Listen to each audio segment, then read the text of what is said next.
ETM Hotep, welcome to the Seshu channel. This is your brother Wujao Medew Maat, along with my co-host Emi Kataku Emi Kataku Kinshaya Kenyi, and together we are going to do our best to give a brief lesson tonight on adjectives, and it's all related to ancient Egyptian grammar. All right, so I'd like to welcome everyone to the channel. Once again, for those who may be tuning in for the first time, and for those who are already subscribers and, you know, always hang out with us, appreciate everyone. And I want to shout out to everyone who's in the chat. So if you are tuned in already, um, start off by giving acknowledgments that you're here. So make sure you type something in the chat, give a greetings, give a greetings to each other, et cetera, before we dive into our brief lesson. And also make sure that you get your pen, your pad, or your iPad, your tablet, etc. Because I want to make sure everyone takes notes. We've been doing these brief lessons for quite a while.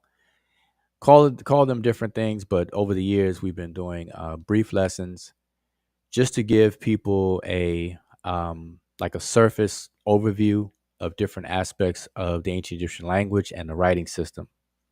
So myself, I've been teaching ancient Egyptian language and writing system for over 10 years. I would say it's going on almost up to 14 years now that I've been teaching the language. And throughout my experiences, I've learned a lot myself in terms of the language itself. And also, I've learned different techniques and different ways in order to teach language, adjusting myself to the needs of anyone who's learning and sharing. Found easier ways to explain maybe the more complex aspects of the language, etc. So, it's always a growing experience. We're always learning new things. As long as we're alive, we can always learn. As they say, seek knowledge from the cradle to the grave.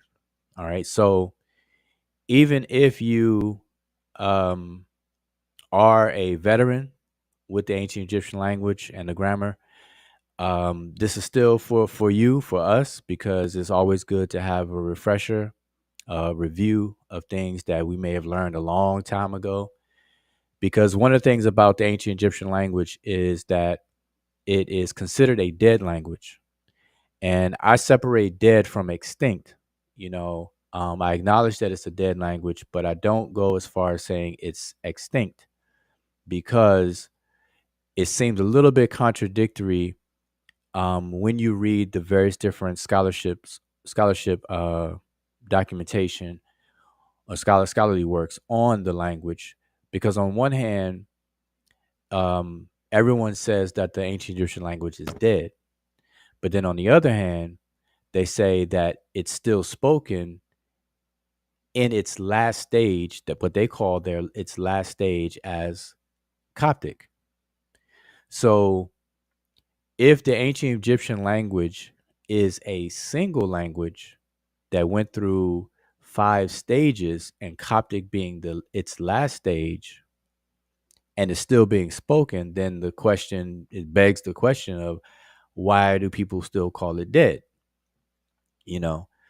So to kind of unravel all of that confusion, I separated, because scholars consider the Egyptian language as a single language going through different stages, but further analysis over the years, especially maybe the last, I would say, 20 years, there's been, new analysis of the language, and evidence is pointing to the fact that the ancient Egyptians in the area of ancient Egypt, Tawi, etc., there were multiple very, very, very closely related languages being spoken. All right. And it kind of presents itself in the data, even among the existing scholarly works and grammars that are out there that are published. All right. So, but it is dead because it's not a language where there's a speech community where we could walk down the street and, speak language. So even if you learned the language years ago, as they say, you snooze, you lose, out of sight, out of mind. So doing these brief lessons is a benefit to us all, to the beginners, to novices, to veterans, to the pros, you name it. All right. So that being said, let me give a few shout outs and then we're going to dive in. So I want to say peace to, and let's see if I can show this here. Yep. So greetings to Dr. Duarte Odara. Peace to the brother. Actually, definitely need to catch up with Dr. Odara. I know he was working on a PhD dissertation that he was defending, and we need to catch up and maybe he can update us on all of that good stuff. So hopefully he's still there and listening. Peace and welcome to Louis Bazimo. Peace. And peace to the good brother Christopher Withers. And also peace to our good brother Jahi Ozaze. All right. So that's all that I can see in the chat. So if you are tuned in, make sure you post greetings in the chat. Give you a quick shout out. Trying to buy a little bit of time, see if anybody else will be tuning in with us live, because I like to engage chat during these brief lessons. Okay. So I'm not going to do a whole lot of talking and then at the end do a Q&A. I like to glance at the chat, make sure everybody's on the same page as we go through our discussion. All right. But don't want it to be too long either. So I will be diving in about a minute. So Emicat, let me actually bring you on the screen. Do you have any greetings for everyone? Yes, yes, yes. I would like to say Hotep, Hotepu to everybody that showed up and make themselves known on the chat, and also those that are watching and still haven't let themselves known on the chat. Feel free to do so. And definitely a good welcome to Jahi and Dr. Duarte. It's been a while, so it's good to have Dr. Duarte's presence here and Jahi from the class. Yeah, just a special shout out. All right. So we're going to just dive in because it's been about 10 minutes. So we're going to dive in. And so tonight's lesson is once again dealing with a brief lesson on adjectives. So a very, very brief review of last week. So last Friday, we had a brief lesson on substantives, aka nouns. All right. And I explained the difference between nouns and substantives and why we choose to use the word substantives for what we grew up calling nouns. All right. So definitely check out the previous lesson in the archives from last week, last Friday. And as promised, we're here today to discuss adjectives. All right. So without further ado, now the way that I go over these brief lessons, I am pulling up a tentative export of my upcoming grammar book that you do see in the corner here on the screen, Ancient Egyptian Orthography and Grammar.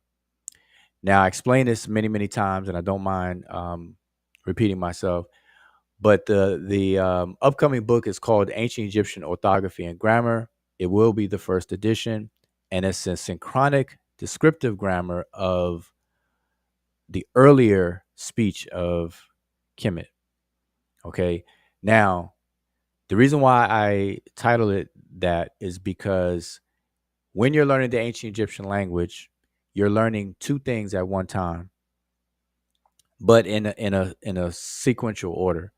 So as a beginner, you're going to learn all about the writing system, which we refer to as the orthography, the rules of the writing system, how the glyphs work, how do they function, etc.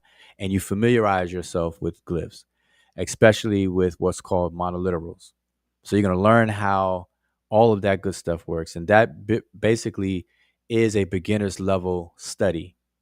Okay, so when you complete a beginner's level study, you should have some good competency in the orthography of the language. Then you move to the grammar.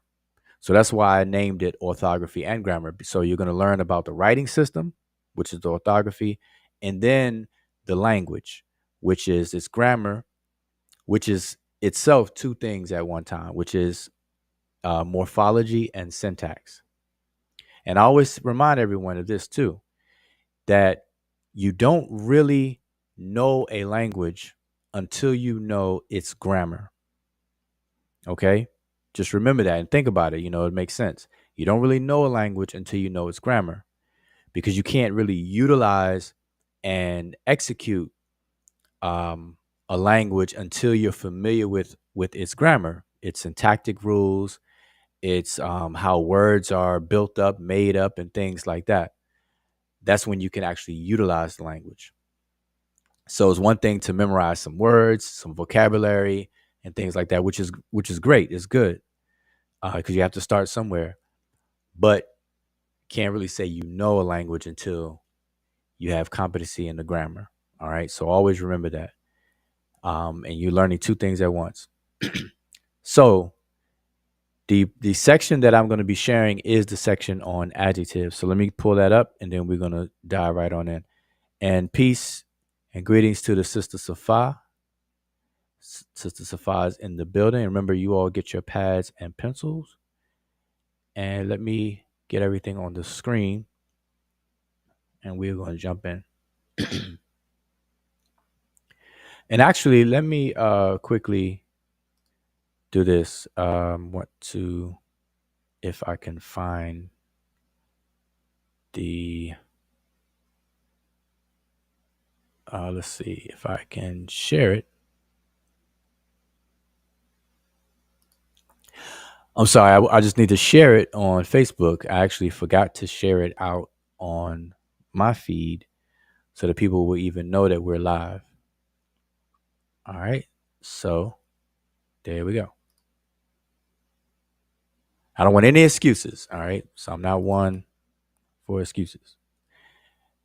For those who are interested and those who want to learn. All right, so let me get everything on the screen, and we're going to jump in. Where are we here?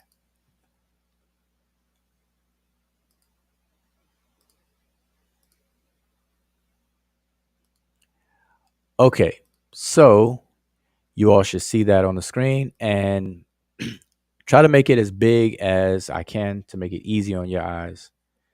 So for those in the chat right now, just let me know if this is big enough. It should be. Just say yes or no real quick. I know there's a slight delay, but I'm just going to wait. At least one person let me know if this is big enough. Can you see it? Can you see the number 7, adjectives, etc.?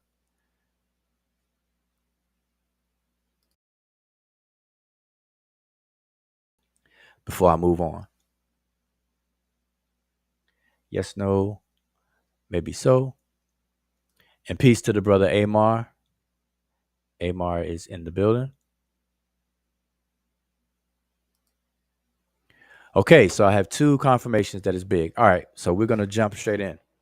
So adjectives. All right.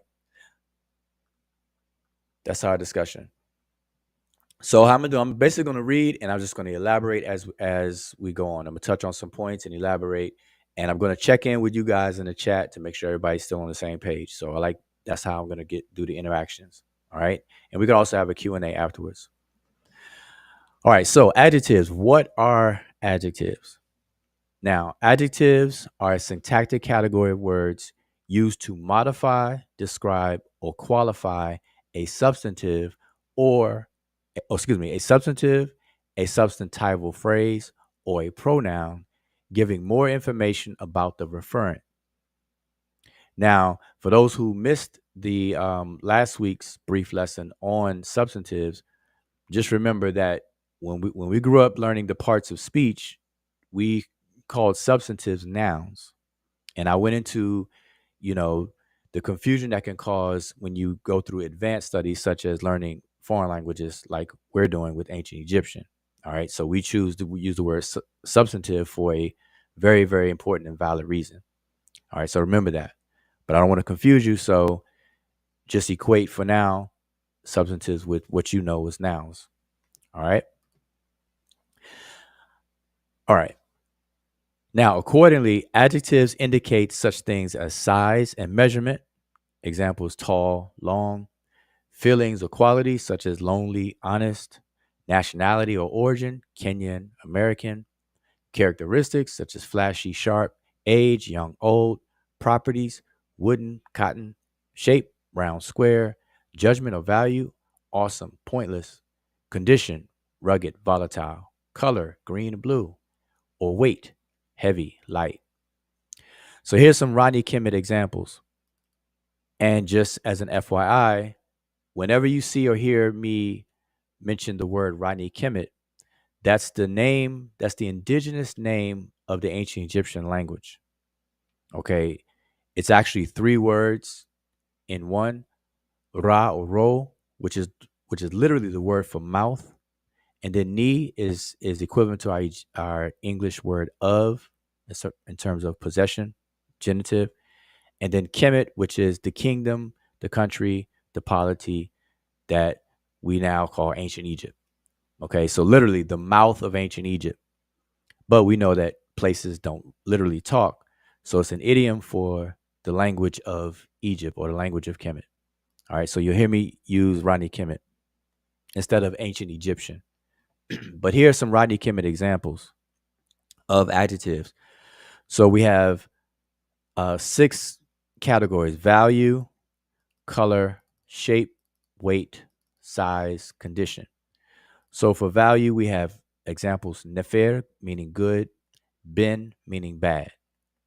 For color, we have desher, meaning red. Kem, meaning black. Shape, we have shefu, which is swollen, or wasek, wide. Weight, we have denis or denes, heavy, and ec, light. Size, we have najes, small, and we have big. Condition, we have nechet or nechet, strong, and chisi or chesi for weak. Okay, so those are some examples of Rani Kemet adjectives. All right. Now, now, just follow along with me. For those who are new to the channel or new um, with me, you'll come to realize that I have when I explain things, I always like to use visuals in a very, very consistent way. And it helps me. It helps with the whole process. Trust me. But so I have these things laid out the way I do for a reason. So Rodney Kimmett adjectives may be divided into two main categories: qualifying adjectives and relational adjectives, which are also known as nisbe adjectives. Okay, so those are two categories: qualifying and relational. Now, the word nisbe itself is from the Arabic word, which means relation, and is used in Arabic grammar to form adjectives of relation or pertinence. And so scholars have adopted this word and nicknamed relational adjectives nisbe adjectives. It's not even really a nickname because the word nisbe, as I just said, it actually means relation. So you're saying the same thing. You're just using an Arabic word. All right. So either one is fine. Now, so here's a visual division of the two categories. So we have adjectives broken down into two categories: qualifying adjectives and relational adjectives. So the first one we're going to discuss are the qualifying ones. Okay, then we're going to discuss the relational ones. So, qualifying adjectives. What is a qualifying adjective? A qualifying adjective is an adjective that denotes either a property or a property and an entity at the same time. All right. So let me just wait first. Before I move forward, let me do my first check in. And peace to Sister Mika. Sister Mika is in the building. I'm gonna do my first chat wellness check. I call them wellness checks. So is everybody with me still so far? Haven't really said anything too far out there. You know, just show a thumbs up or whatever. I just want to make sure because I'm gonna do wellness checks throughout. All right. So just quickly, somebody give me a thumbs up. You with me? We're still on the same page. All right. Amar is still there. All right. I didn't lose anybody yet. All right. So Amar is the only one. Now, I know some of y'all may be listening and moving about or whatever the case is. May not have to come back to the keyboard real quick to type. But I just make sure I'm not losing anybody. So I'm gonna continue. And peace and welcome to the brother Thurman Meredith. All right. So we're gonna keep on going. All right. So what are qualifying adjectives? All right. So a qualifying adjective is an adjective that denotes either a property or a property and an entity at the same time. Okay. Now that's an important takeaway. One of the most common qualifying adjectives is nefer or nefer, depending on who you talk to, how they pronounce it. And when denoting just a property, it means good or beautiful. But when denoting a property and an entity together, it means good one or beautiful one. Okay, so remember the good would be the property and the one would denote the entity at the same time. So we have to translate it as good one or beautiful one.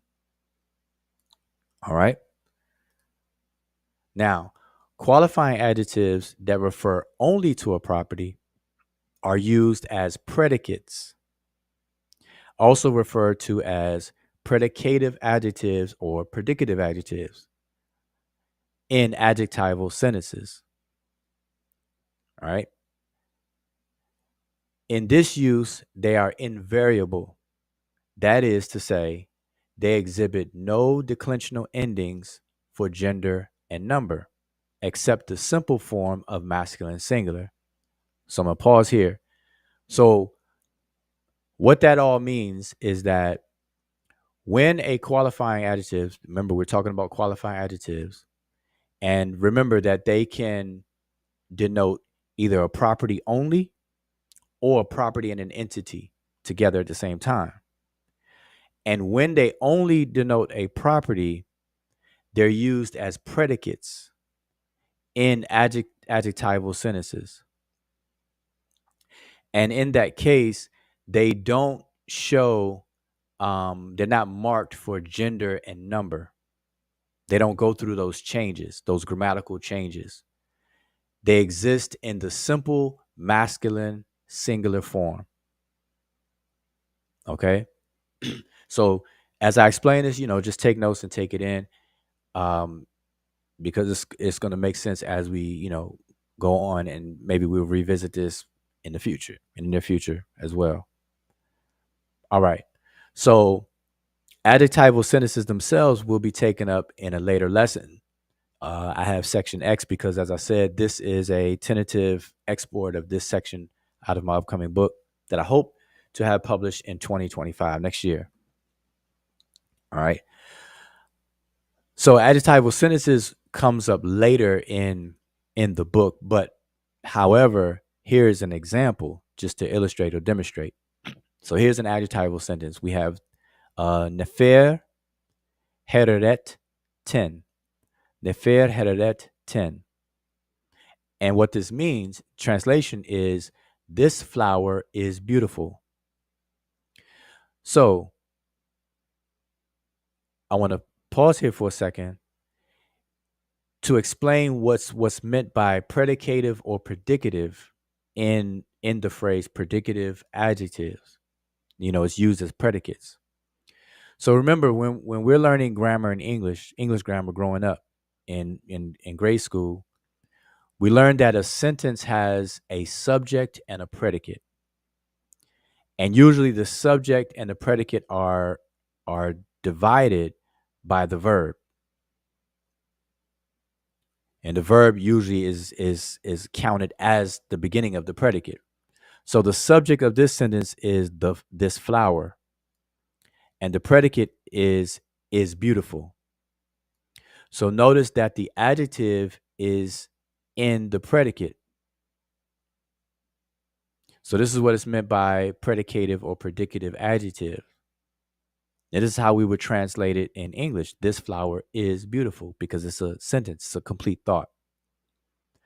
But I want you to notice that the adjective, the adjective that denotes property only, which is used as a predicate, it comes first in Rodney Kemet. Nefer, you see, it's the first word. Nefer heret 10. Okay. And as I said, the explanation I just gave is to further elaborate on an adjectival sentence, which is a later lesson in the book, but I'm giving you all the heads up on it. All right. Now, note in the example, the substantive for flower, which is hederet, it's feminine and singular, while the predicate adjective nefer is masculine singular. So they don't match in gender. And so what this means is exactly what I said. When they're used as predicates in a predicative adjective, in an adjectival sentence, they're invariable. They don't have to agree with the substantive that it's associated with. It stays in the simple form of the masculine singular. So although hederet is feminine and singular, the adjective, which is a predicative adjective, is masculine and singular. Okay, that's important. All right. So, quick wellness check. So, is everybody still with me? And peace and welcome to Kenway 221 is in the building. And peace to the brother Donnie. So, is everybody with me still? I'm occasionally do these wellness checks.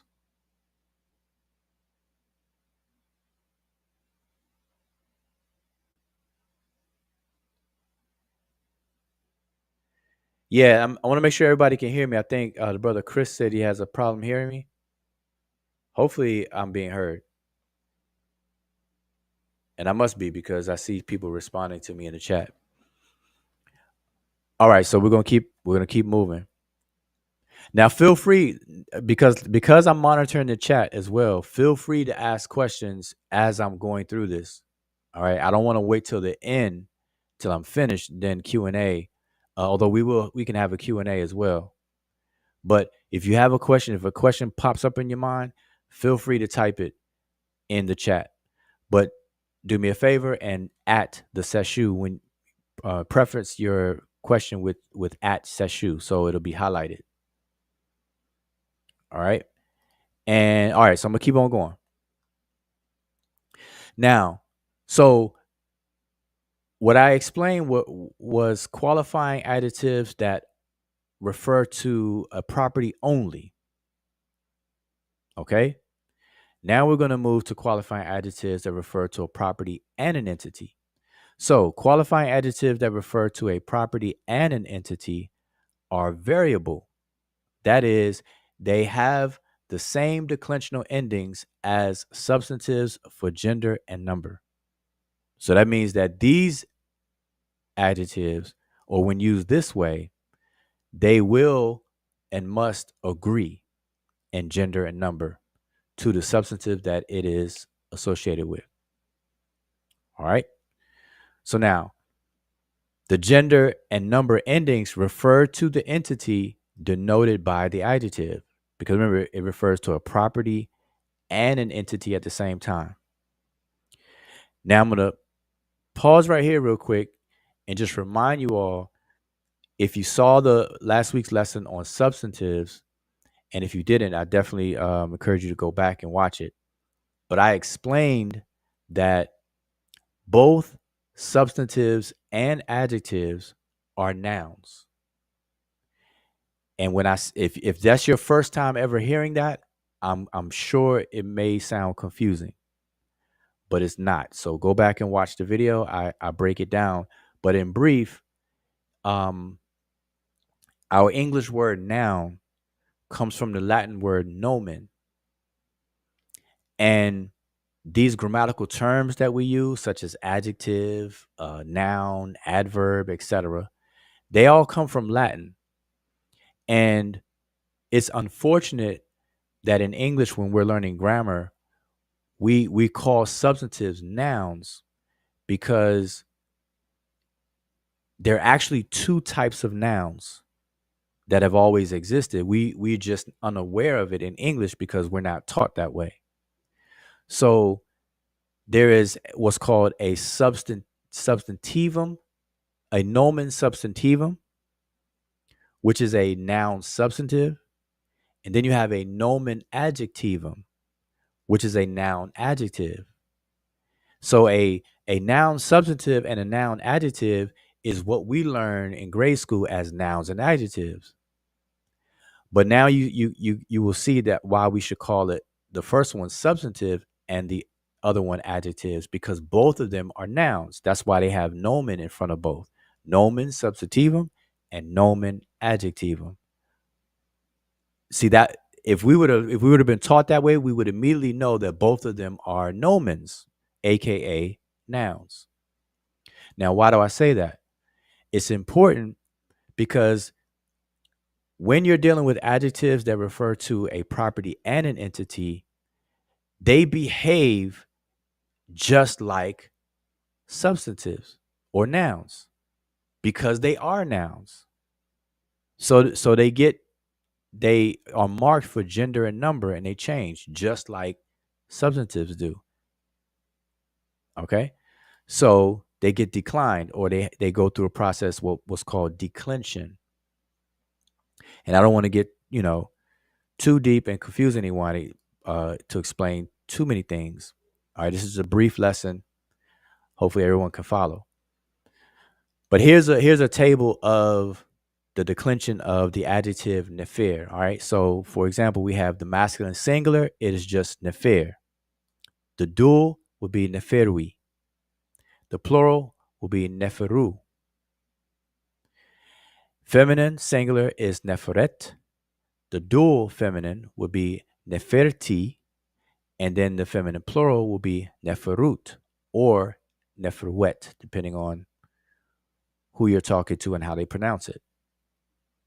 All right. And just remember that for documentation purposes, we always put omitted glyphs in parentheses.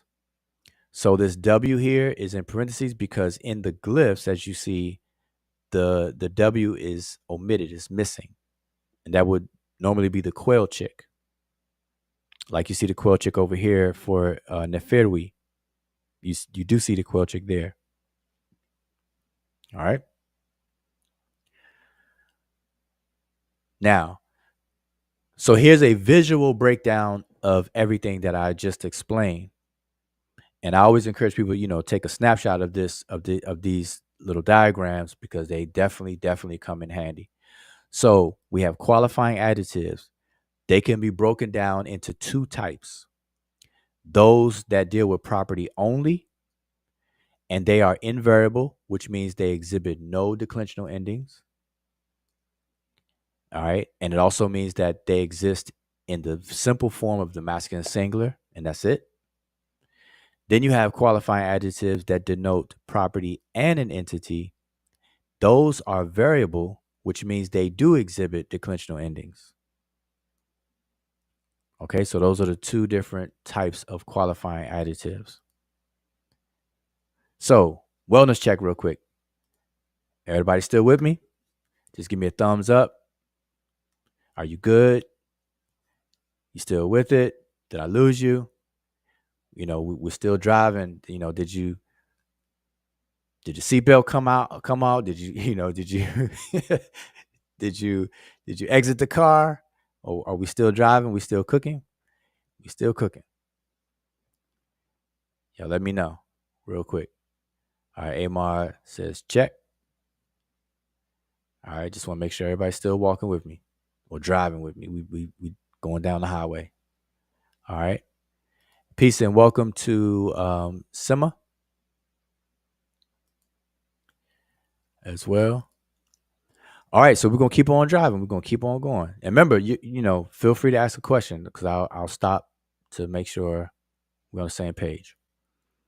Okay, so moving on. Now, when it comes to qualifying adjectives that denote a property and an entity, okay, the ones that denote a property entity, they may be used independently or dependently.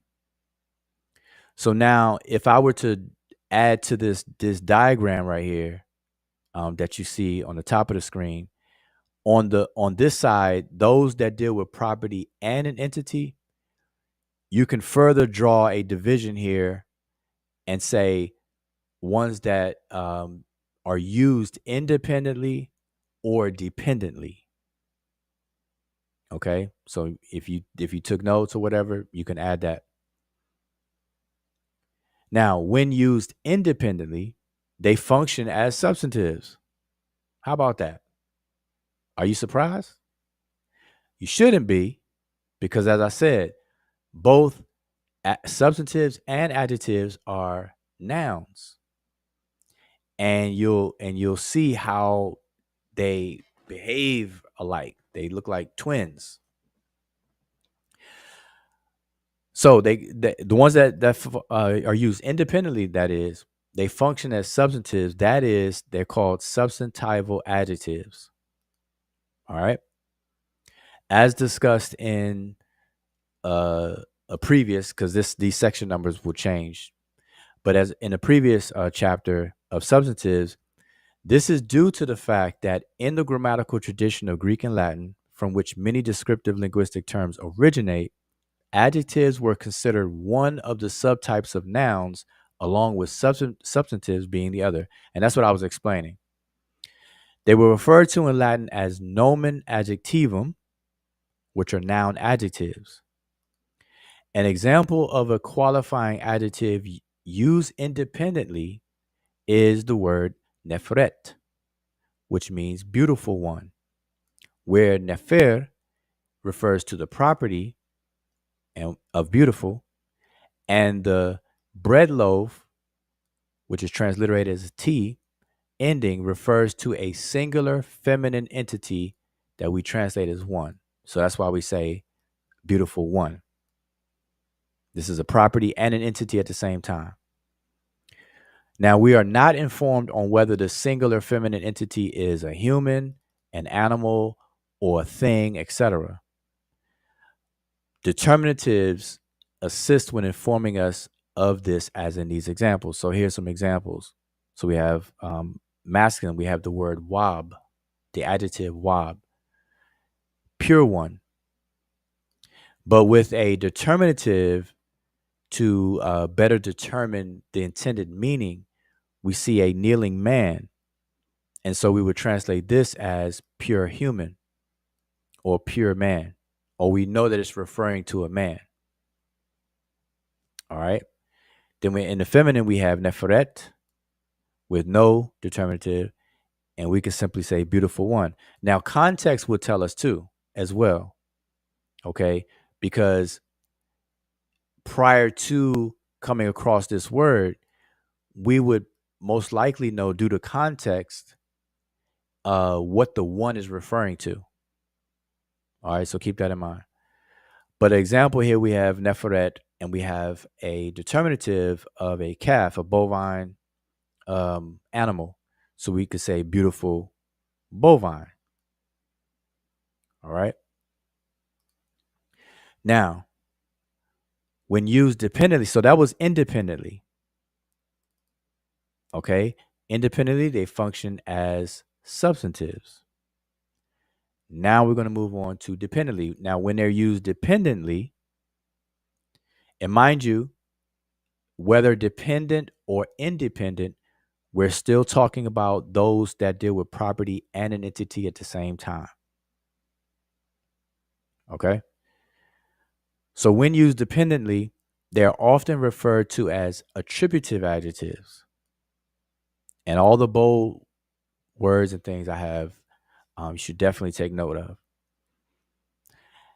And they have the following characteristics. So, one, they are placed after the substantive to which they refer, forming a substantival phrase. Okay, and then there's a whole section in the book on substantival phrases. Or two, they agree, or not or two, but and two, they agree with the substantive in gender and number. I already mentioned that above. So here's some examples. So we have set weret. Now, mind you, these are ones that are used dependently, and we all should know what dependent means. It depends on something, right? So it's going to depend on the substantive. So we have the adjective weret, which means great. The substantive is set, which means seat. So we have set weret, which means great seat. This is a feminine example. Now, something that you should immediately notice is that literally this is saying seat great. In Rodney Kemet, is seat great, literally. But in English, we have to swap around to conform to English grammar when we translate to English. So we don't say seat great, we say great seat. Likewise, in Spanish, we say Casablanca means white house and not house white. Even though literally in Spanish, Casablanca is house white. Okay. Masculine example is Netcher great God. All right. But literally it's Netcher which is God great. Okay. So remember, attributive adjective. So number one, they are placed after the substantive. So that's why these are after. All right. And they have to agree in gender numbers. So because set is feminine and singular, weret must be feminine and singular. Because Netcher is masculine and singular, has to be masculine and singular. Now, if we were to change Netcher to Netcheret, then we would have to change to at with a T on there as well. Okay, so just so you know. Now, if we talk about seats, plural, which will be suit, then weret would have to change to werut. Suit werut. It'd be feminine plural. Okay, so just so you all are familiar with that. And they may also have abbreviated endings reduced to a minimum. Thus, in the feminine plural, the ending, which would be a WT, is often reduced to a T alone. Okay, the bread loaf alone. And by doing so, it appears as a feminine singular. So here's an example. So we have a wawet neferut. Notice that the W is in parentheses. Why? Because the quail chick is missing. So the WT is normally the quail chick and the bread loaf together, but oftentimes the scribes would reduce it. And in a full blown lesson and course, all of this is elaborated on why the scribes did that.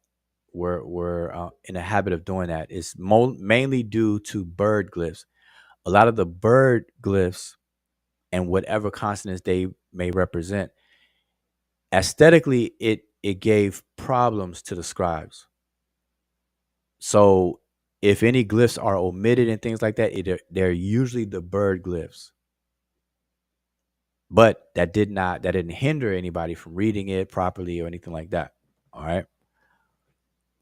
Just like we can put DR period or MR period, and we know we're talking about doctor and mister, etc., because we're familiar with the language. So, quick wellness check. Everybody with me? Everybody still with me? Everybody still in the car with me? Nobody bailed? Nobody fell out the car? You know, everybody still got their seatbelt on?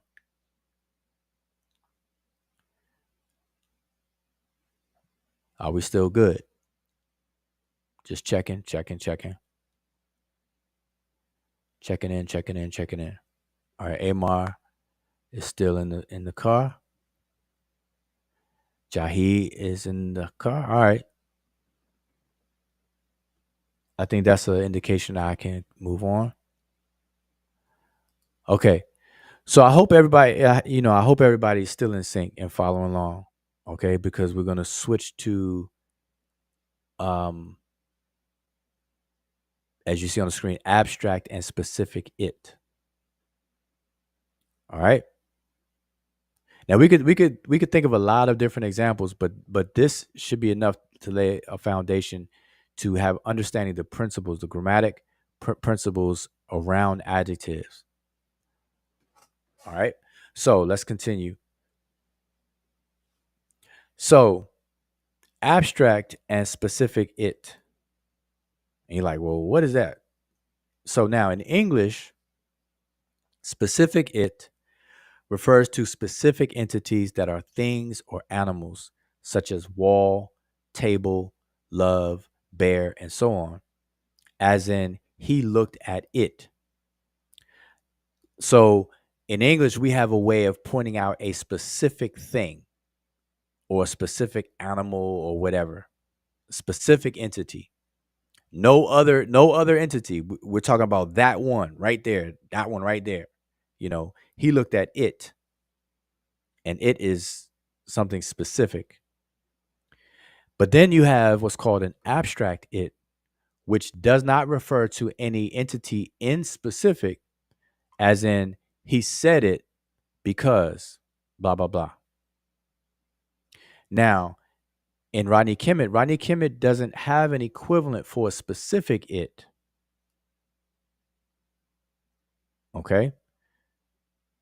Now, as we'll be seeing later, which is later in the book, masculine entities are referred to by masculine pronouns and feminine entities by feminine pronouns. So here's an example. So, for example, per, which means house, is masculine and is referred to by the same pronoun as a male human being.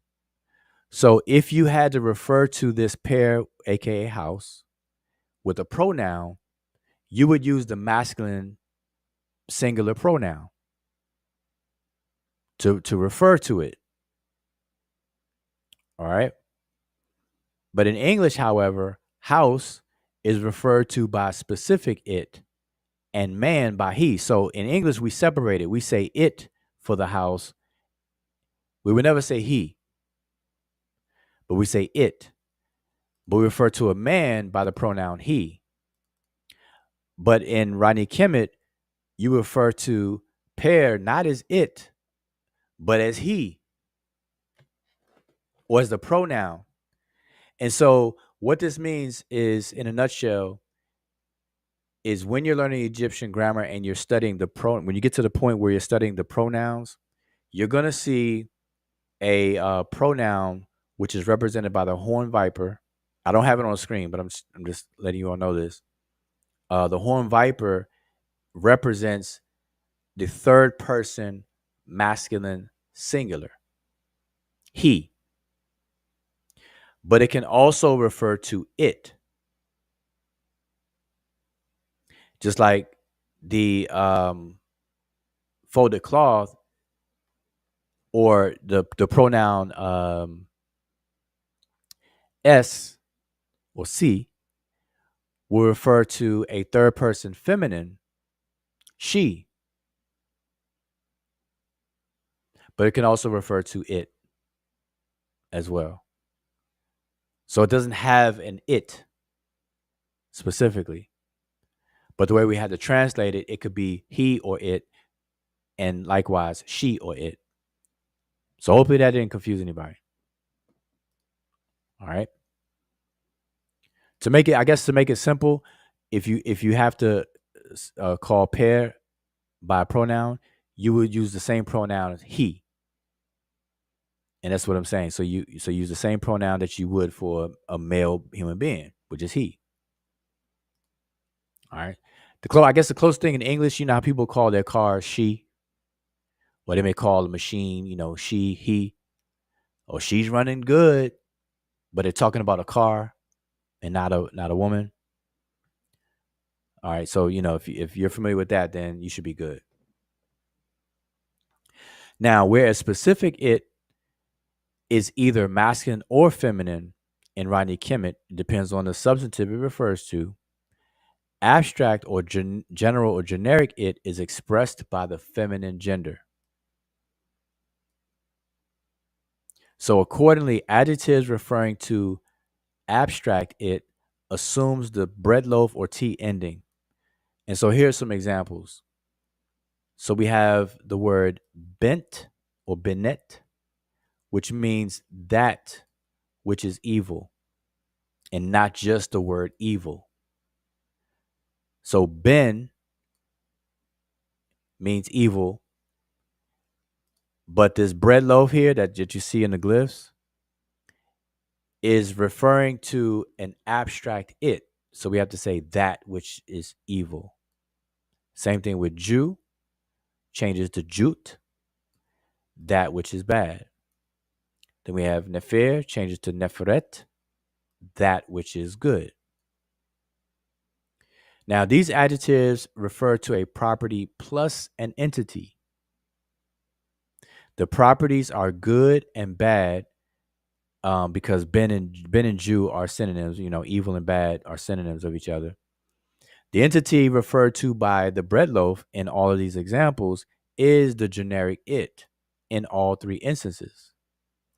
Neferet, Binet could, of course, also be translated as good one or bad one. So instead of saying that which is bad, we could say bad one. Instead of saying that which is good, we could say good one, like we did above for Neferet.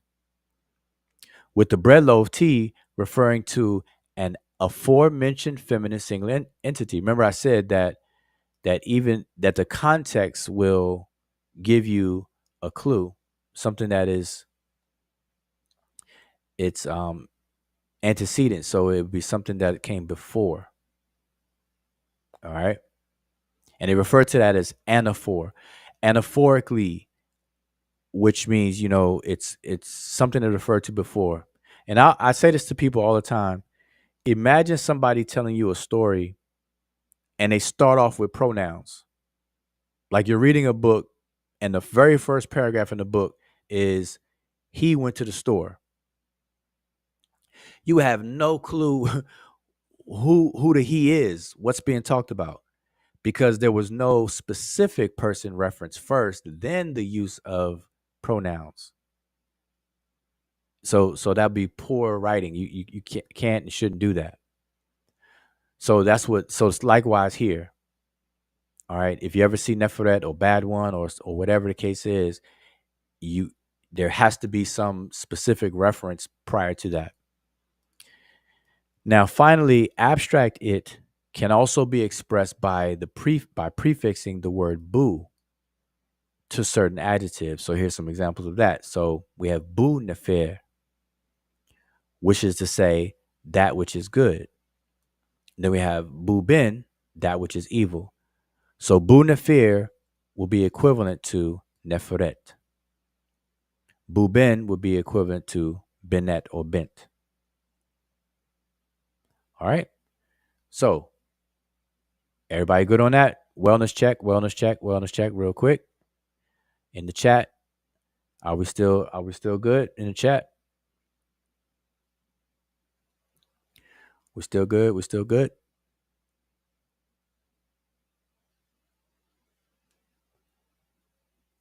Are we still good? As they say in the dirty South in Atlanta, all good in the hood, shawty. I'm from the DMV, DC. I'm from DC, literally. Um, but I've been in Atlanta long enough that I know that the Atlanta Down south accent has definitely rubbed off on me, but not. I'm not a pro. All right, everybody seems to be good. Okay, good. Okay, so now all of that I've discussed so far has been. Let's go back up to this first split. Remember, adjectives themselves can be broken up into two main categories. They're qualifying ones and then relational ones. So this whole time I've been talking about qualifying adjectives, everything that we discussed so far. So next we're going to discuss relational adjectives. All right, so let me go back down. So now we are at relational adjectives, aka nisbe or nisba, depending on, I've seen it spelled both ways. Okay. Now, you really have to hopefully take all of this in here, because this has proven to, kind of confuse people, because we're not used to this in English or being taught this. So, what are relational adjectives? So, relational adjectives, also known as aka nisbe adjectives, are formed from a substantive, which we call substantival form, or they're formed from a preposition, and we refer to those as the prepositional forms.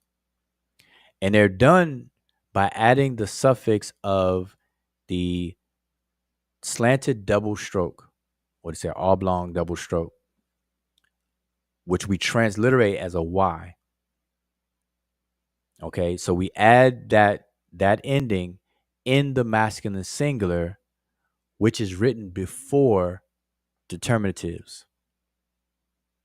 So now, like qualifying adjectives, which is the other major branch of adjectives, nisbe adjectives refer to properties, and their meaning indicates a relation with the term from which they derive. So this is key because it indicates a relation, hence why they're called relational adjectives, or aka nisbe. All right. So here is the layout. So we would say one relating to X, or that which relates to X, where X is the term from which they derive. Okay. So in this case, so far, they derive either from a substantive. So X could either be a substantive or X could be a preposition. All right.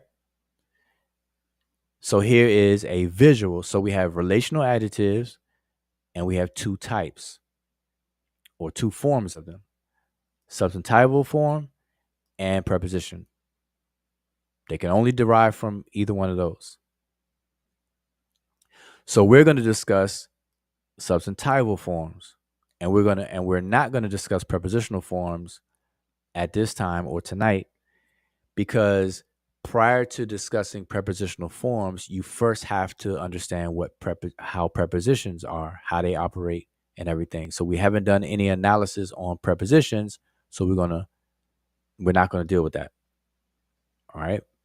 And even in the book, I don't explain prepositional forms of nisbes until I already explain prepositions. And that's the only way it can make sense. So, substantival forms. What are the substantival forms? So, the substantival form is a nisbe adjective that is derived from a substantive and shows the same declensional endings as qualifying adjectives. Okay, so here is the formula. Easy, easy, easy to remember and know. So you have the substantive itself, then you add a Y, which will be in the glyphs will be the two diagonal strokes, and then you add the appropriate endings. And we call these declensional endings. Okay. And that would indicate gender or number, et cetera, et cetera. Okay. So that's the formula: substantive, then the Y, then endings. Okay. Now, when a nisbe adjective is derived from a substantive, that substantive may originally be masculine or it may be feminine. Okay. It doesn't matter. Regardless of the gender of the original substantive, so we have the substantives come first, the resulting nisbe adjective will have a full set of adjectival endings expressing gender and number. So the substantive can here that I've highlighted can either be masculine or feminine. You add the Y, but then the whole nisbe receives its uh, endings that will denote gender and number. So that's why the gender of the original substantive does not matter. Now, among other things, this means that that masculine substantives may give rise to feminine nisbe forms. So we have a masculine substantive here, we add a Y, but we could put a feminine ending on it. Now the whole nisbe itself, the nisbe itself, is now considered feminine, even though the word it was derived from, which is the substantive, was originally masculine. Okay. Now don't let any of this confuse you, even if feel like I'm dumping a lot on you or whatever. This will be in the archives. You could watch this again. All right. And then in the near future, um, I'll start to publicly offer full course and classes on Egyptian grammar once I publish the book that I'll be using as a textbook. Okay, so and I'll start to have those classes next year for sure. But I'm doing these brief lessons now because I don't want people to feel like they're waiting till next year to learn what we can. So that's why I don't mind going over this stuff, but I don't want to confuse anybody either. So again, a masculine substantive may give rise to a feminine nisbe form, just as a feminine substantive may give rise to a masculine nisbe forms. Now, in both singular and the plural, duals are exceptionally rare in the case of nisbes.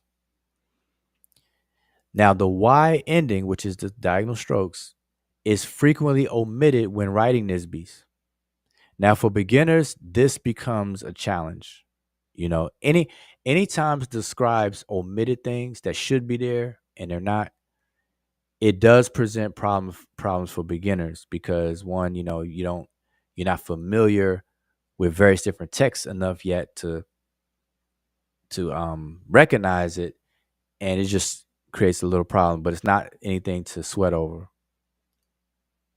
because, as I say here, context and experience. So as you gain experience, that will allow all ambiguity to be removed. Okay. So now here's some examples just to kind of bring it home. So nisbe adjectives that are derived from masculine substantives. That's what we're going to deal with first. Then we'll deal with nisbe adjectives derived from feminine. So the following nisbe adjective is used as a paradigm for nisbe adjectives derived from masculine substantives. So we're going to take the nisbe adjective uh, necheri or necheri, depending on who you talk to, which means divine one. So it is derived from the substantive Netcher, which means God, or they translate it often as God. Okay. But I want you to see the formula here. So I'm gonna scroll back up a little bit. So remember, you take the substantive, which is here, right here. So that's the word Netcher.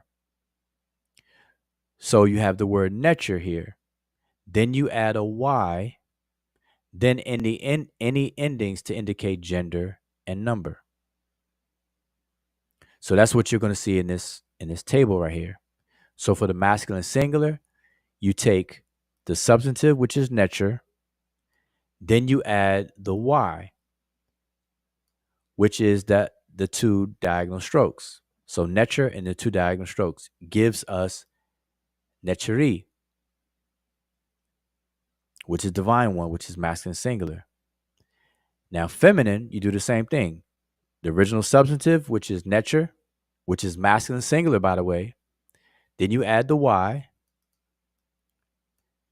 Then you add the appropriate ending, which in this case is feminine singular. So you had to put the bread loaf or T, and you see the bread loaf right here. Now notice that the Y or the slanted stroke is omitted. So I actually should have parentheses around this Y right here, but I don't. And I have to make that correction even as I'm looking at it right now. So I have to put a parenthesis around that Y because it's omitted in the glyphs, and we always put omitted transliterations in parentheses. All right. Now, likewise for plural. So masculine and plural, we have Nechiriu. All right. For feminine, we have Nechiriut or Nechiri wet, depending on who you talk to. All right. Now notice that the slanted strokes and the quill chick is missing. Or omitted, I should say. But in all these cases, you'll see the substantive is first. Netcher, Netcher, Netcher in all these cases. Then the Y, and then the appropriate ending. All right. And now we're going to move to the. Now that was derived from a masculine substantive, Netcher. Now we're going to show one that's derived from a feminine substantive originally. So the following nisbe adjective is used as a paradigm for nisbe adjective derived from a feminine substantive. So we're gonna be dealing with the nisbe adjective meheti, which means northern one, derived from the feminine substantive mehet, which means north. So likewise, a masculine singular nisbe, even though the original substantive was feminine, mehet, we add a Y. Now the entire nisbe is now masculine and singular. Meheti. Feminine. The original substantive was already feminine, but now the entire nisbe is feminine as well. So we have mehet, but now it becomes mehetit. Mehetit. And notice that the diagonal strokes are omitted. That's why we have it in parentheses. And that's what I was saying that I should have done up here, but I didn't. All right. Plural. So we have mehetiu, mehetiu in the masculine. The feminine plural, we have mehetiut or mehetiwet, depending on who you talk to. Some people like to break that up. Notice that the diagonal strokes are omitted, therefore the Y is in parentheses. Okay. I'll read this paragraph and I'm going to do a wellness check. So now the ending of the masculine plural nisbes derived from feminine substantives is usually written with the G4 glyph. This represents the ending of a TYW. We say TU. And we nicknamed this bird TU bird, G4, Gardner code G4. And the key is not to mistake, and it's understandably mistaken a lot of times, but try not to mistake the G4 TU bird for the G1, which is the Ah, which represents the Ah or diacritic 3, which is the vulture. Okay. They consider this a buzzard. They consider this a vulture. They look alike many times, so just be mindful of that. Okay, so quick wellness check. Everybody still with me? Peace to the brother Jehudi Ma'at is in the building. Giving a shout out. Everybody still in the car. Everybody still with me. I didn't lose anybody. Right. Just want to make sure doing a wellness check. Wellness check. Amar is still in the building. Good to go. Anybody else? I usually wait for 3, but I'm gonna keep it going. I think Amar is speaking for everybody. So Amar has been officially appointed as the designated. We with you still. We with you. We with you. All right. So we're gonna keep on going. Now, masculine singular nisbe adjectives that are derived from feminine substantives have similar appearance to dual feminine substantives with both ending in ty. So let's see how that looks. Before I move forward, let's just go back up and see how that looks. Remember, it said masculine singular nisbes. So this is an example one right here. Masculine and singular that derive from an original feminine substantive, such as this one. Remember, mehet is a feminine substantive. You add the y, and now it becomes a masculine singular nisbe. Now they look like a feminine dual substantive, and that may be a little challenge for beginners, but trust me, is not as hard or confusing as it sounds like. You'll get over that real quick, but initially it does. Okay, mehet, or this word right here, meheti, looks like it's a feminine dual with the ty indicating feminine and dual at the same time. So meheti, but it's actually not. It's a masculine singular nisbe. Okay, so we're going to continue.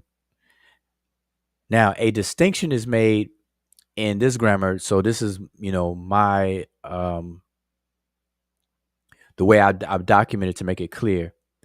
So a distinction is made in this grammar by using the usual dot to separate declensional endings in the feminine dual substantive and no dot in the masculine singular nisbe adjectives derived from feminine substantives. So in other words, if this was supposed to be a feminine dual, you would see a dot after the H and before the T. Okay, so let me give you an example. I'm going to go back up to, or did I have anything like that?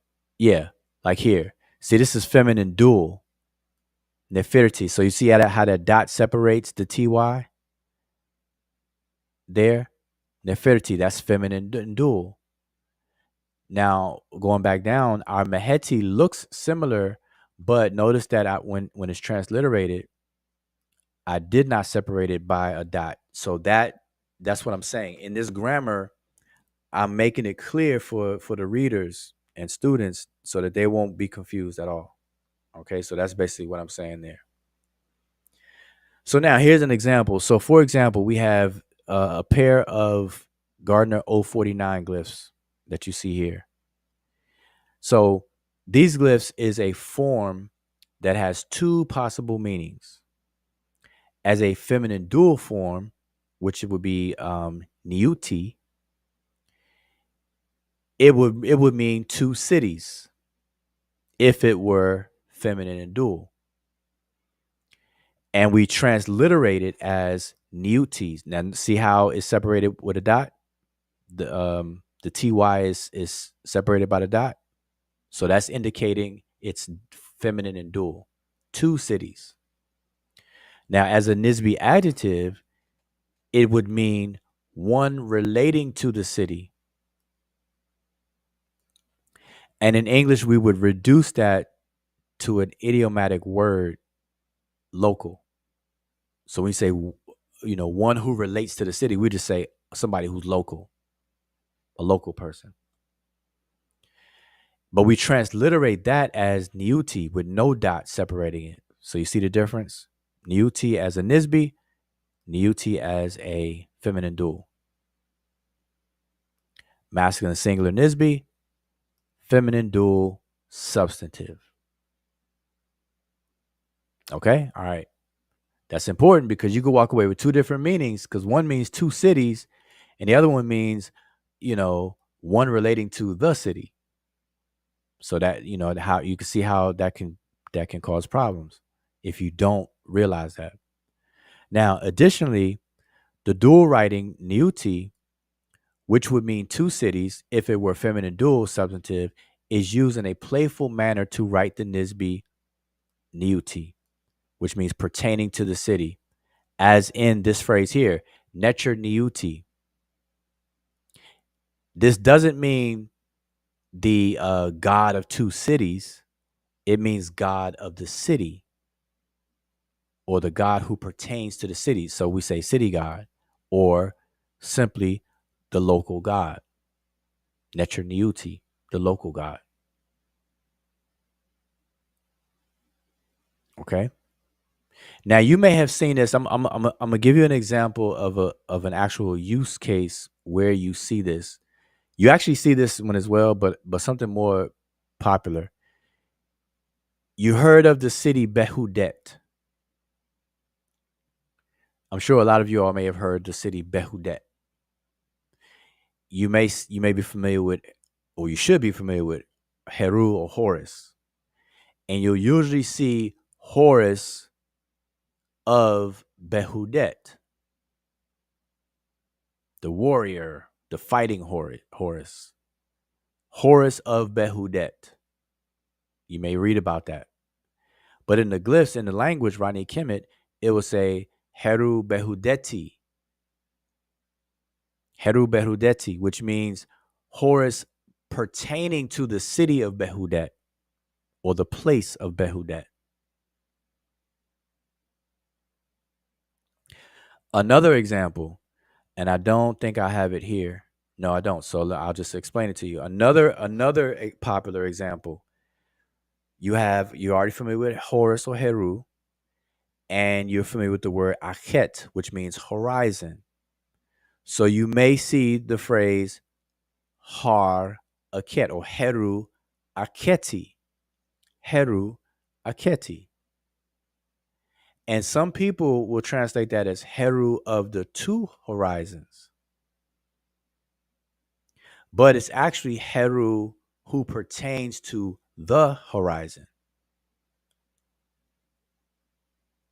And people will put the words together and pronounce it as Harakti, which is Har and then Aketi, Harakti. Or merge the gods and say Rahar Aketi or Raharakti. And I'm sure, some of y'all in the chat may have heard those terms before. Okay.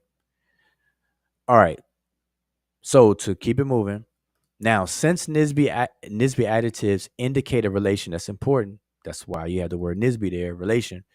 Since nisbe adjectives indicate a relation with the term from which they are derived, it is best practice to initially translate them in English according to the following schema. Now, this is very important. Take a screenshot, burn it in your psyche, burn it into your spirit, because this is important so there's no confusion.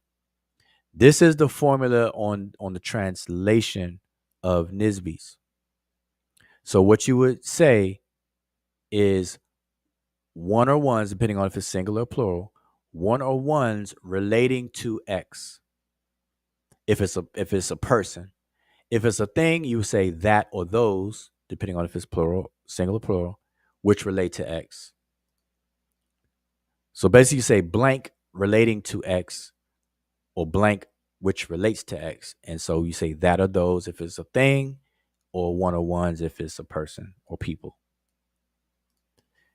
Or in the alternative, you would do the exact same thing. Instead of use relating and relate, you would say pertaining or pertain.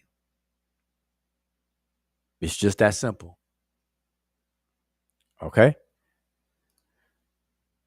Now, the X part, the X is the term from which they are derived. So in this case, a substantive.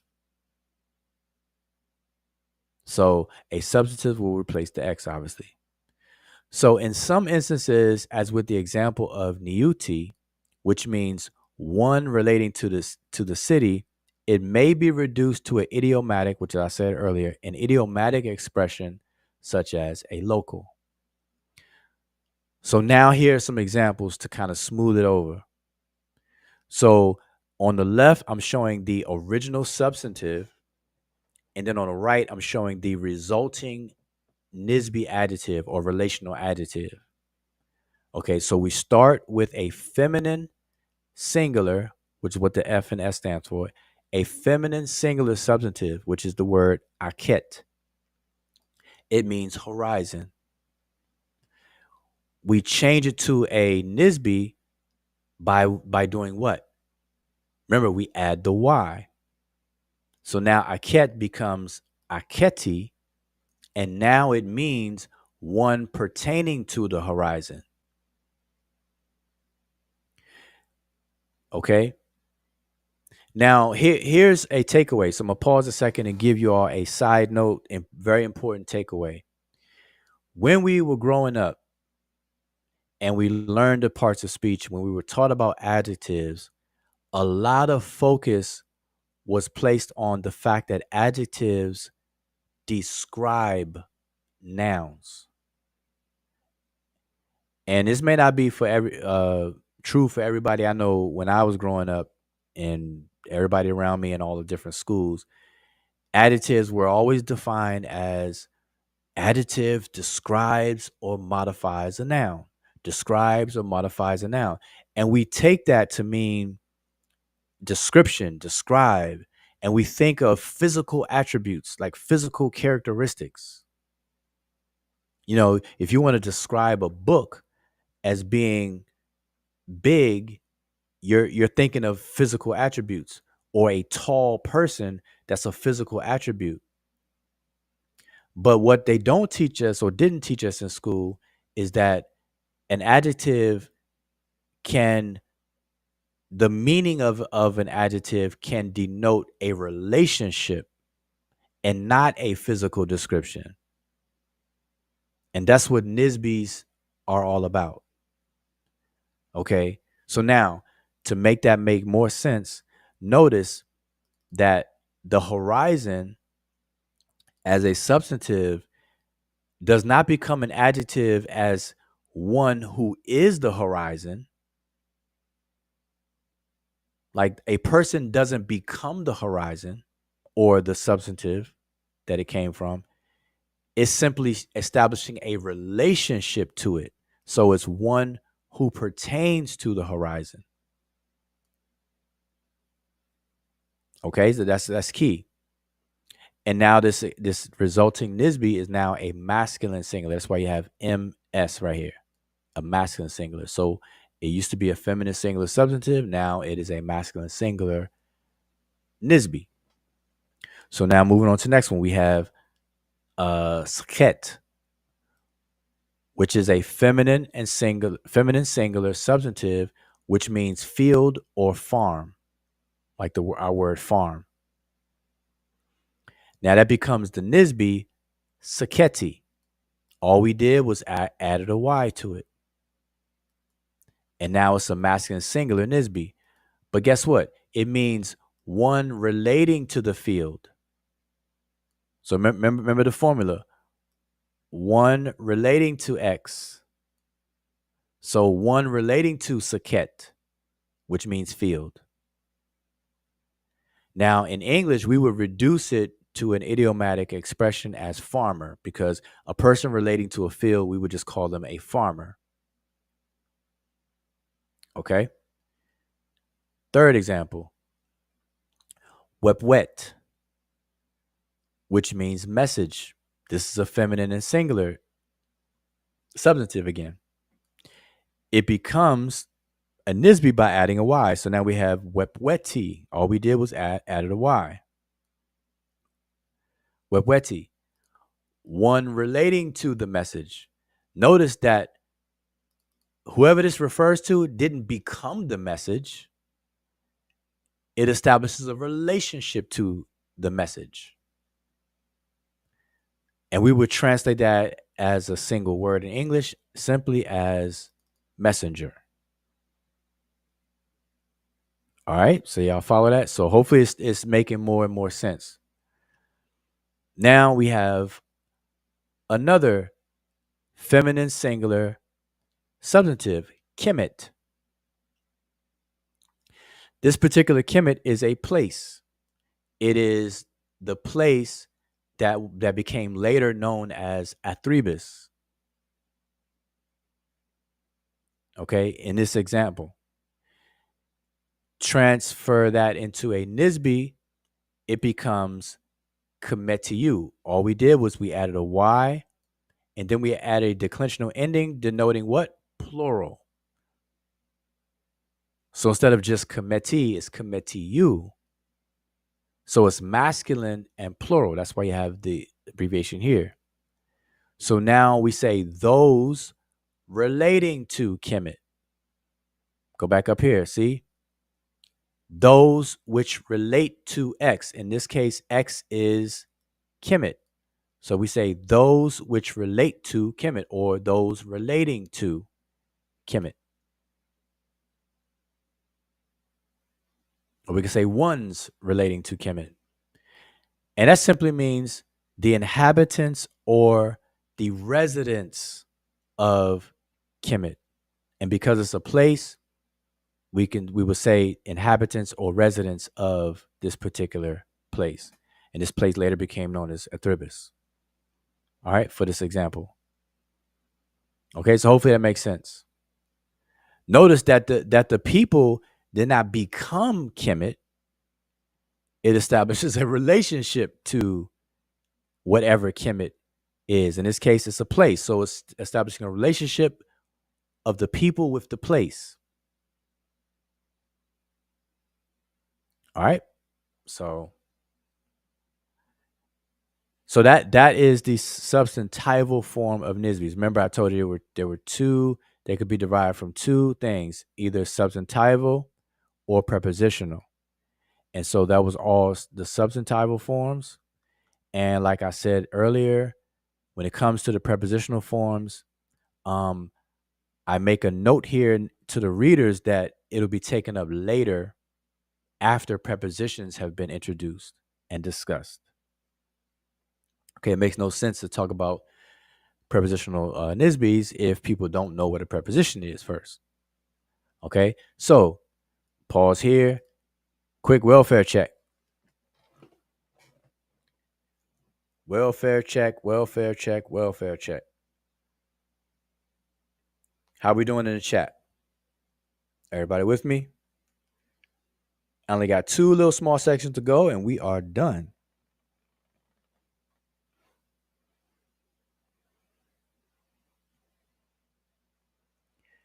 Okay, everybody's with me. Everybody's with me. All right, all right. And this will be up in the archive, so you all can go revisit this at any point in time. Okay, so now we're going to discuss something very brief, specific adjectives. So we have the distributive, what's called the distributive adjective of neb. Now, there's a very familiar word, neb, that a lot of people who study the language become familiar with, which neb, which means lord or master or owner. Neb Tawi, the lord of the two lands. You'll hear that a lot or see that a lot. The adjective neb is a different word, although it's a homonym or a homograph because it used the same glyphs and we transliterated the same way. They're different words. Okay, so don't confuse this with the word for lord or master. All right. But this particular adjective neb is considered a distributive adjective. Why? Because it refers to each and every person or thing. So Rodney Kemet uses the adjective neb, which may be translated as all, any, each, every, all sorts of, etc.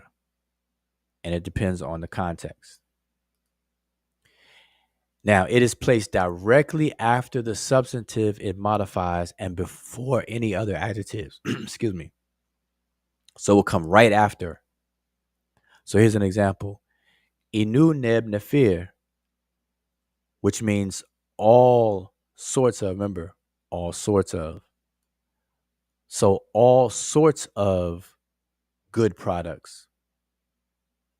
So inu is literally the word for tributes. When people bring tribute to the king, etc., and it's usually some trading goods or some products. And so inu is the word for products or goods. And so inu neb nefir is saying all sorts of good products. Okay. Now, like other dependent adjectives, neb is declined for gender and number. So it goes through the same declensional ending. So we have neb in the masculine singular, nebet in the feminine singular, the plural nebu, and then in the masculine, and then nebut or nebwet in the feminine plural. All right, so here are some examples. So we have in the masculine singular, we have heka neb, which is all magic. Heka is usually translated as magic, and neb is all. So literally, this is magic all, but in English, we have to say all magic. In the feminine singular, we have ket nebet. Ket meaning thing, and nebet meaning all or every. So in English, we would say everything. Ket nebet, everything. Give me everything. Now, in the plural masculine, we have tau nebu, all lands. Or we say chasut nebut, all foreign lands. Chasut nebut. So you see how the gender and number has to match the substantive. So we have the plural W, the dot W here. You have the dot W here. Now the adjective neb, every or all, cannot be used independently as a substantive, and therefore should not be confused with the substantive neb, which means lord, master, owner, as I said before. Although they appear similar in form, very similar, they're exact same. The basket and the basket, it's the same glyph. Now, the following idioms are used as an equivalent for the words every, or the translation of everyone or each one or everything. So we have zineb, which literally means every man, but we would usually translate it as everyone. Then you have buneb, which also everyone. All right. Oh, here's some more. So we have herneb, which is everyone, but it literally means every face. Waneb, everyone. The word wa meaning one. Do we have ketnebet, everything? So every day is expressed this way. So we say radneb, which literally means every sun. But every sun is a day. So the sun disappears, reappears, disappears, reappears. Those are days. So we say raneb, every sun or every day. Now here's some more equivalents, just as FYI. Another equivalent of every is the word chenu, spelled this way, and also spelled this way in the glyphs. Now, in this case, it precedes the substantives. Notice how these all come after. But in the case of this, chenu, it comes before the substantive as an expression, chenu duau, which is to say every duau or every morning. All right. And lastly, this is the last thing we're going to cover tonight. We have another adjective called ki, which means other. Now, the equivalent of our English other is the Rani Kemet ki.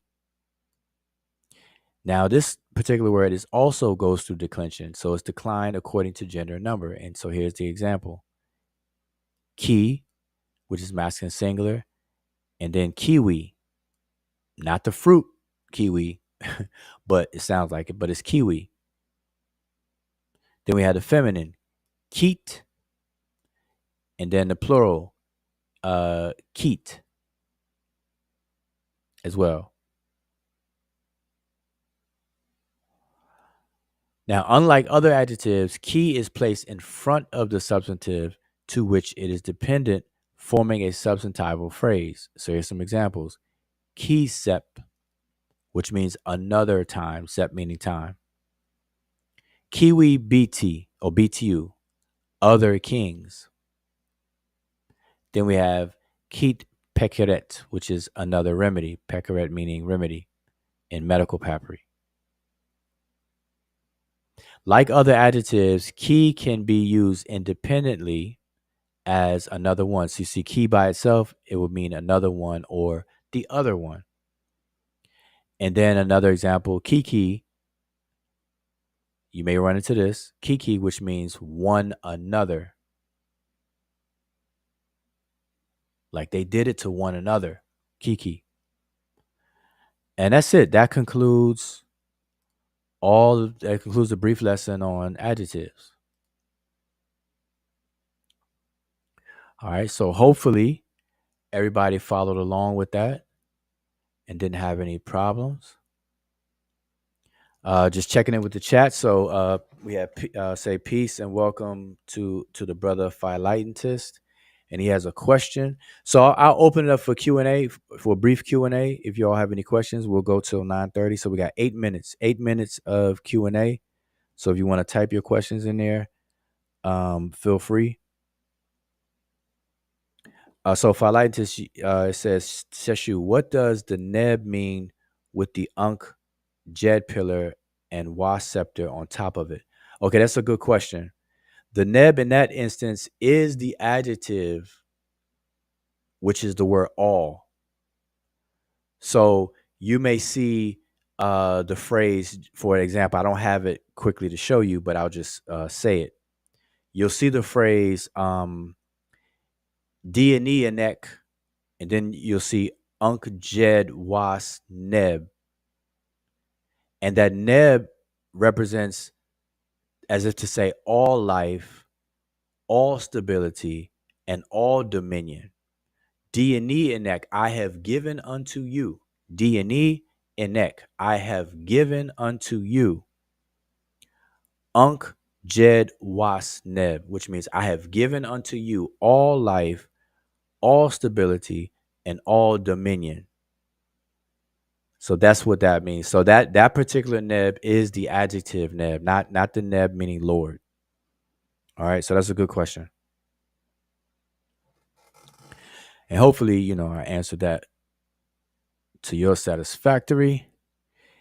Does anybody else have a question? This is, a quick Q&A on anything that I've covered.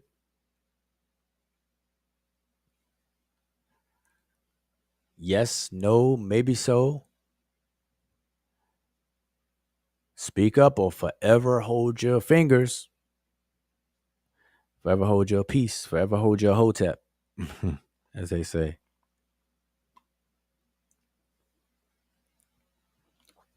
Emicat. Hopefully Emicat didn't jump out the car. No. Okay. So what say you? What any comments, anything about adjectives? I think that was clear. I don't have any comments. I was just writing my notes. Um, and obviously we've gone through this before, but it's always nice because you're always picking up new stuff. So All right, good. I'm good. Okay, so now let me let everyone know now in a class course setting how I do the beginners class, and then even in the grammar course, the beginners course and the grammar course, I would definitely test your your knowledge. So I would actually, obviously quiz and ask questions and make sure you answer to let both of us know, me as well as yourself, know if you comprehend, grasp all of the lessons and all of the points that are made and everything. But obviously, I'm not going to do that here. I just want this to be a brief lesson, and you could definitely review this again and over again. All right. But normally, as I said, I would definitely, quiz. There would be a quiz. The way the beginner's course is laid out, there's a quiz after every section. Okay. And you have to answer the questions. You got to get 80% of the answers correct, or you can't move on, but you can learn at your own pace. All right. And matter of fact, MBCat, if you don't mind, if you could post a link to our beginner's course. And coming to September, I will definitely be promoting that a lot more, because that's, September is traditionally the beginning of school season for both college and high and school period. So I'm going to definitely be pushing the beginners course, people in the spirit of learning, spirit of school, and all that good stuff. All right, so let's see. I'm gonna make sure I'm not missing anything. So phyllitis, you going to say what it says? It's used in alchemy actually that the unk, jet, and wasp is all things in existence. Okay. Well, yeah, just know that, the answer to that unk, jet, wasp, neb would be all life, stability, and dominion. All right. He says, but in alchemy, it's referring to sulfur, salt, and mercury, which is in all things, three and one. Okay. That's interesting. And that the ancient Egyptians referenced that in the glyphs. Okay, now that we would have to discuss. We would definitely have to discuss that. All right. Jehuti Ma'at says, are there any context clues to distinguish the noun neb from the adjective neb in the text? Yeah, context will definitely give you clues, but even before you have to rely on context, um, the noun or substantive neb, which means Lord, always comes first in whatever sentence it's involved with. Whereas neb, the adjective, meaning all, always comes after. Always. There's no exception. No exception. So if I say neb ta, for example, if you reading some Egyptian text and you see neb ta, that is the substantive neb, meaning Lord. That means Lord of the land. But if you see ta neb, that means all land or every land. Taneb, every land. Okay, so just on sight, there should already be, a distinction, a comfortable distinction made. But definitely, to answer your question, um, context will definitely confirm and reaffirm and set you straight. Okay, so context is definitely key. Context is key to everything, you know. And I always say, remember, words do not exist on islands all by themselves. And what's crazy is everything is related to every other thing. Like there's nothing in the universe really that exists unto itself. Like is in totally independent. Like there's always some interaction or some connection with the thingy things of the universe with other thingy things. It's always there. Even the human body, all the organs, they interrelate with each other, interconnect, interrelate, all that good stuff. All right, so how much time? Okay, so we're coming down to an end here. Let's see. Yeah, so remember, Emicat put the link to the beginner's course. So, like I said, I will be promoting that a lot more. Start for September, all September, I will definitely be pushing that and promoting the beginner's course. Okay, so look out for it. Let's see. Philaitis, he says, laughing out loud. Um, you you know, wait. Oh, I know you know that already, Woo, or maybe not. The secret society seems to only teach the spiritual alchemy aspect of things, from what I understand. Yeah. See, Philaitis, let me just say this real quick. You know, Now, a lot of people separate it from esoteric versus exoteric. Exoteric being outward, esoteric being things that are within a certain circles or whatever the case is. And there's a reason. Like some people don't like that. Don't like, they call these societies secret societies, but they're not really secret though. So people, members of these quote unquote secret societies, rather call them sacred societies because nothing is really a secret. All you got to do is become a member and then you'll learn it. It's just that simple. So it's not really secret, but the origin of that though is because there has to be a very well organized and structured way of learning whatever it is that's being taught in these systems. And so it's guarded to make sure that if you're going to learn it, you learn it correctly and you learn it at a proper pace and a sequential order, all that kind of stuff. So that's the reason why they hold these things sacred, and you got to go through an initiatory process to get within it and learn. Because if they don't do things that way, things could be misconstrued and misunderstood very easily, very very easily, very. Just look at Freemasonry. You got people out there saying Freemasonry is evil, it's satanic. You got all the conspiracy theories with it, and so on and so forth. Just that alone. And everybody that says those things, they're not members. You know, rarely you'll find ex members, disgruntled members that will look back and try to dog it out. But that goes for any organization. So anyway, I just want to make that comment. Um, he says leaving out the whole lab aspect or using the physical aspect to affect the spirit. All right. Now we have to revisit. Now what I may do in the near future, I'm gonna have to revisit a whole conversation about spirit because I'm telling you that's a very interesting topic. People need to understand spirit. But all right, so I want to bring this down to a close. It'll be 3 minutes over the time. Really, I had up to 2 hours, but it's a good time to end it. So hopefully everybody understood the brief lesson. It was on adjectives. Just a quick review. So what are adjectives? Adjectives are words that denote properties or attributes or properties and entities simultaneously.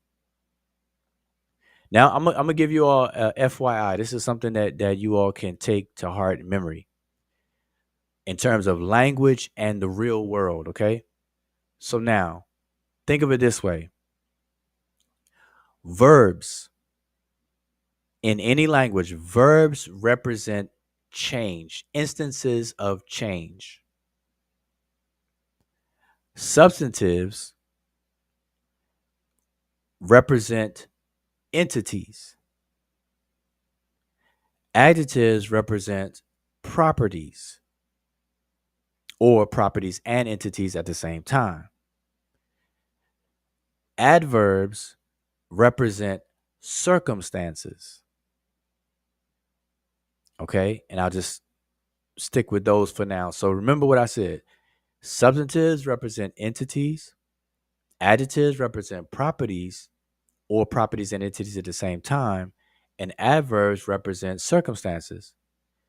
Now, with just those three, if we only had those three, then the whole universe would just be a static picture frame, like a stuck image, no movement. So now we have verbs. Verbs represent change, instances of change.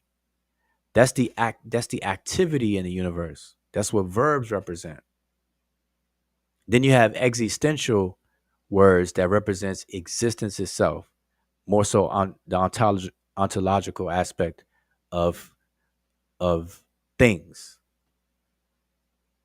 All right. So just remember that. So we went over adjectives represent properties or properties and entities at the same time. Oh, Donnie said he had a question. I must have missed it. Let me scroll back up. Donnie, if you don't mind, if you can re-ask your question real quick, and your question will be the last question, then we'll close out. But I really appreciate it. Those of you who are tuned in and things like that. This is not, you know, doing this kind of stuff and having these discussions here. I understand that it's not sexy, it's not filled with drama and things. The usual suspects that attracts a large crowd, right? So I always appreciate anyone who tunes in while we're live and hangs out with us when we have these discussions, because I understand that it's not quote unquote fun. Drama, drama definitely bring a crowd. People are attracted to the noise and the drama and the bickering and the fighting and the fussing and who's talking about who, who got the one up on the next person and so on and so forth.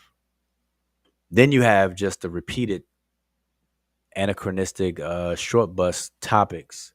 I I'm telling you, I don't understand why people are still talking about the same things for the past, it's going on like 10 years. It just takes on a slightly new shape. People are talking about and it's centered around Black Egypt, whether Egyptians are still black, all that anachronistic stuff. But now it's moved to um, the Green Sahara versus the Brown Sahara, Sub-Saharan folks versus Supra-Sahara folks. It is definitely out of control.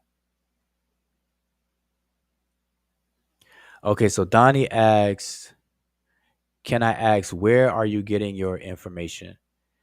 I'm getting my information in terms. If you're asking what I went over tonight, which I assume that's what you're asking me about, um, everything that I went over tonight is from about 20 years, probably over 20 years of studying and being formally trained by PhD scholars in linguistics and as well as Egyptology. One example is Dr. Riketti Amen.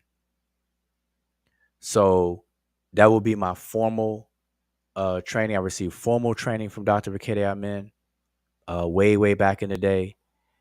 And then I attribute to the things that I've been sharing with my experience of about 20 years, 14 of which I've been teaching myself.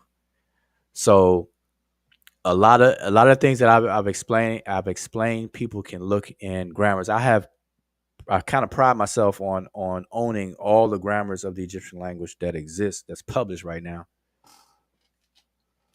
And so it's a combination of all of the above. All right.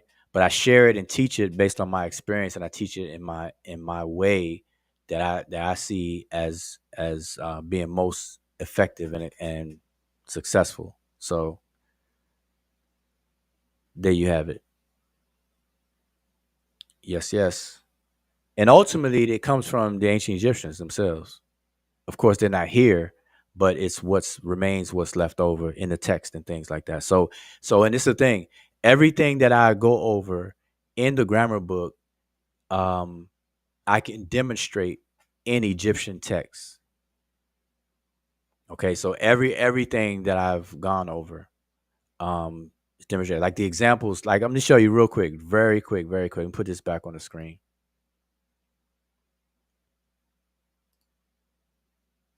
Put this back on the screen, on the screen, on the screen. So let me give you an example here. So when I give an example, where is one? Where is one? Where is one? So like right here. So when I give this example right here, I give you the actual textual reference where you can find it. This here is an abbreviation, of course, in the bibliography and the reference that's also in this particular book that I'm not showing. but the parentheses peasant B1 is from the text called the Eloquent Peasant, and this is version B1. Okay, so you have A and you have B. So this is from the Eloquent Peasant. This phrase is actually an attested phrase, Inu Neb Nefir, which is actually in that text. So a lot of these examples, outside of the generic examples, like these tables that I'm showing and things like that, when I give actual examples of text, I always reference it. And I encourage people to actually go to the text and read it. So so all of these are backed up by demonstrable um ancient Egyptian text that can be demonstrated. Okay. So hopefully that's clear as well. All right, that's just to give you an example. All right. So, with that being said, like again, I appreciate anybody who's tuned in, hanging out with us on this, not so sexy information, but it's very informative. If you like this kind of information, hopefully you learn from it and all of that good stuff. Emiket, you got any closing remarks, anything?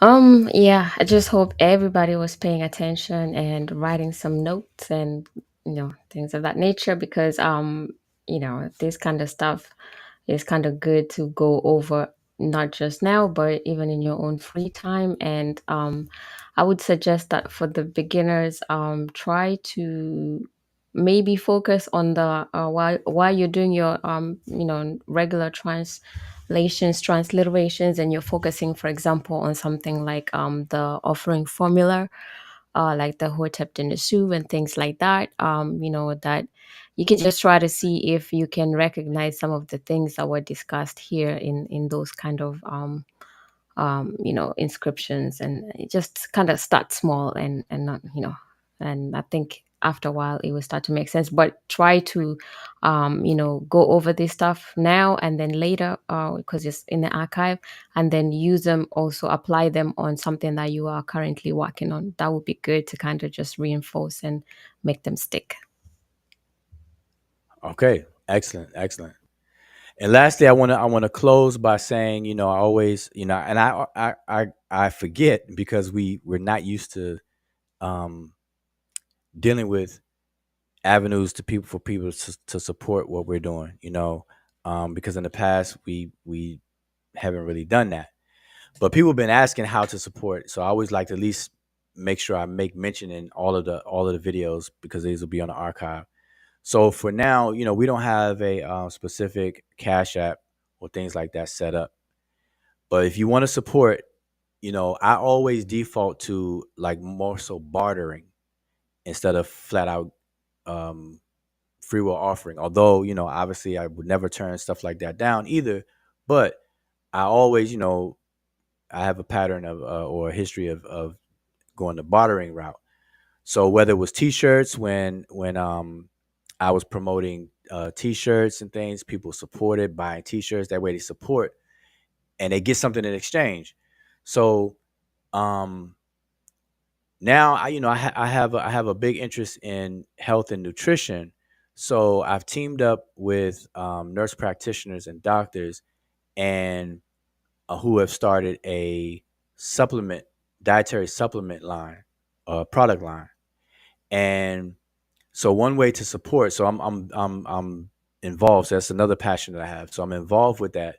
And so if you want to support and also benefit, then I don't know if Emiket, if you could post the link to Session Nutrition. So there's a supplement online shop called Session Nutrition, and these are science backed or research backed supplements that have been third party tested, the whole nine. They, clean, natural ingredients, third party tested. They're in the FDA compliant facility. They're following all the bells and whistles that need to be followed to ensure safety and efficacy, all that good stuff.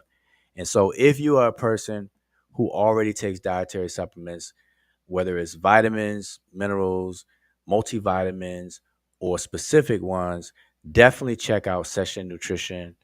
.com, and that's one way you could support by just if you already take, especially if you're already taking supplement. If you take vitamin D, for example, um, we have a D3 K2 duo, and a lot of people don't know that if you are taking D3, you have to have the presence of vitamin K or K2 in your system for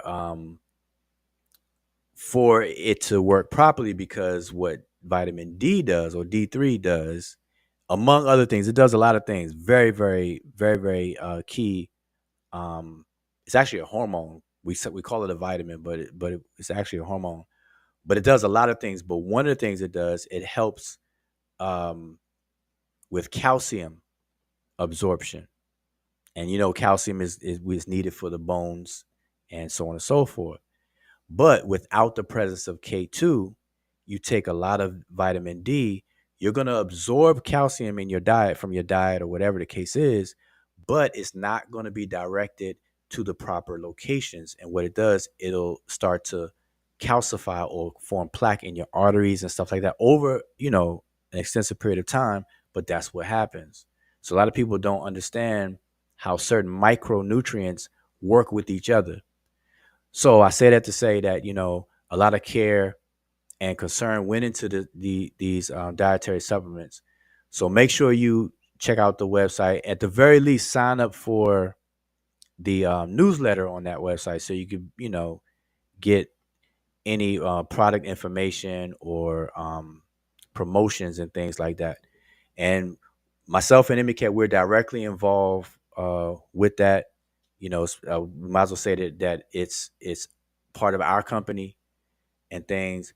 And I'll probably go into that more um, when talking about health, period, because that's another passion of mine, dealing with health and other things. So anyway, so make sure that you check that out. All right. Whether you're already taking supplements, and if you're not taking supplements, shame on you, because even if you eat healthy, you consider yourself eating healthy, there's always going to be gaps within your diet because of availability of food, even within how the food is prepared, and even farmed, because of certain micronutrients and minerals that are just absent within certain farmlands and soils. So supplementation is always advised, not as a cure or not as a treatment of anything. That's a mistake people make too. But it's simply, as our motto is, filling the gaps in your diet. So there's a lot of reasons to take dietary supplements and everything. All right. So anyway, hopefully you all support and go check that out. Other than that, I will say Shemim Hotep, and see you all next week. We'll probably do a freestyle, or maybe another brief lesson. But I'll probably, with the substantive and adjective, I think that's the two that I wanted to go back over. Probably go back to freestyling, Freestyle Friday for next Friday, and maybe go live in between. Maybe we would address some of these crazy videos that we've been seeing lately. People talking, repeating old stuff and things like that. Probably address some of that stuff. Other than that, MCAT, anything? Any last remarks? Anything? Anything? Nope. Yes, make Oh, sure if you have any questions in between, join the Facebook group, and the link is down below on this video. Otherwise, also make sure that you go to Saber University, and then register and become a member and join the different discussion groups that we have, and that way you can keep in touch with everybody as well. So I would definitely recommend that you also make sure that if you haven't registered on Saber University, that you do that right away. I'm going to put the link here, and with that, I would just like to say Shema Hotel. all right. So Shemim Hotep, and I'll see you all next Friday. Hotep.